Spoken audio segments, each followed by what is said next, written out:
বর্ষার দিন কোমর সমান পানি আর শুকনো মৌসুমে ভাঙা কংক্রিট আর বাঁশের সাঁকো। এই পথ দিয়ে প্রতিদিন চলাচল করতে হয় লালমনিরহাটের আদিতমারী উপজেলার দুর্গাপুর ইউনিয়নের ৫ শতাধিক পরিবারকে। এই যে ভাই যে দেখা যায় ব্রিজের সমস্যা, আর রাস্তাঘাট নাই। ব্রিজ দিছে ভাঙ গেছে। যে সেতুটি তাদের নিরাপদ যাতায়াতের কথা ছিল, সেটি আজ ৭ বছর ধরে দুর্ভোগের প্রতীক হয়ে দাঁড়িয়ে আছে। দালাইল নামা ছড়ার উপর দাঁড়িয়ে আছে একটি ভাঙ্গা সেতুর কঙ্কাল। ২০১৬ সালে স্থানীয় সরকার প্রকল্পের আওতায় নির্মাণ করা হলেও মাত্র ১ বছরের মাথায় ২০১৭ সালের বন্যায় ভেঙে পড়ে সেতুটি। এরপর আর কোনো সংস্কার হয়নি, থেমে গেছে দায়িত্বশীলদের নজরদারিও। এখন সমস্যা কি, রাস্তা বন্ধ থাকে কেমনে? যেমনি এই যে পানি পানি আসতে লাগে আমার। ব্রিজ তো আর হবে না, একটা এখানে ব্রিজ দিল, ১ বছর আগে ব্রিজটা হয়ে পড়ে গেল। ঘাড়ে করে এইখান থেকে এইখানে ১ মাইলের মতো ঘাড়ে করে নিয়ে পানি ফেটে নিয়ে গেতে ডাবল খরচ হয়ে যায়। যেখানে খরচ লাগে ৫,০০০, সেখানে খরচ হয়ে যায় ১০,০০০ হয়ে যায়।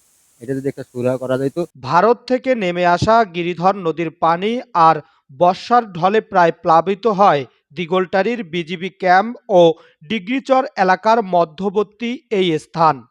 ভাঙ্গা সেতুর কারণে দুই পারে অন্তত ৫ শতাধিক পরিবার বছরের পর বছর অবরুদ্ধ হয়ে পড়ে আছে। না হলে আমাদের খুব কষ্ট করে আমাদেরকে যাতায়াত করতে হয়। কোনো একটা লোক মারাও যায়, বন্যাও আসে, সে জায়গায় কোনো মেডিকেল নিয়ে যাওয়া যাবে না। কোনো যে একটা ইয়ে আসবে, দুর্ভোগ ভোগা লাগে। কারেন্ট তো ওখানে ঠিকই আছে, ভুলেট করে পার করে আস্তে আস্তে আমাদের উগি মারা যায়। যে আমার এখানে একটা ভালো একটা ব্রিজ হোক, সরকারের কাছে আমার এটি আবেদন। কৃষকের ফসল নষ্ট হয় সময় মতো বাজারে নিতে না পারায়, শিক্ষার্থীরা নিয়মিত স্কুলে যেতে পারে না, আর অসুস্থ মানুষদের জন্য এই ভাঙ্গা সেতু কখনো কখনো হয়ে ওঠে জীবনের ঝুঁকি। এই যে ব্রিজের সমস্যা, যাতায়াতের খুব সমস্যা হয়। ছেলে মেয়ে আসতে পারে না, আর কাদো খুব যাওয়ার দিকে খুব কষ্ট, আসা যায় না, আর ফসল ওই দিকে আনতে খুব কষ্ট হয়। স্থানীয়দের অভিযোগ বারবার জানানো হলেও সংশ্লিষ্ট দপ্তরে কোনো কার্যকর উদ্যোগ চোখে পড়েনি। ইউনিয়ন পরিষদের উদ্যোগে কয়েকবার কাঠের সাঁকো নির্মাণ করা হলেও তা টেকসই হয়নি। নির্মাণের পরেই যেন ভুলে যাওয়া হচ্ছে এই সেতু আর এখানকার মানুষের কথা।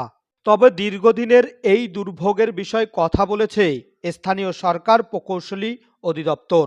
দিঘলতারি ডিগ্রিচর এলাকায় যে ব্রিজটির কথা বলা হচ্ছে, আমি জাস্ট কিছুক্ষণ পূর্বে আমি উপজেলা থেকে তথ্য নিয়েছি। বেসিক্যালি এটা স্থানীয় সরকার ইউনিয়ন পরিষদ অথবা উপজেলা পরিষদ থেকে নির্মিত করা হয়েছিল বলে প্রাথমিকভাবে প্রতীয়মান হয়। ব্রিজটি ভেঙে গিয়েছে বর্তমানে।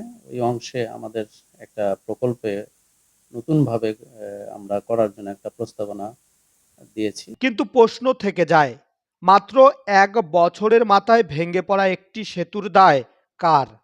আর সেই দায়ের বোঝা ৭ বছর ধরে কেন বইছেন সাধারণ মানুষ?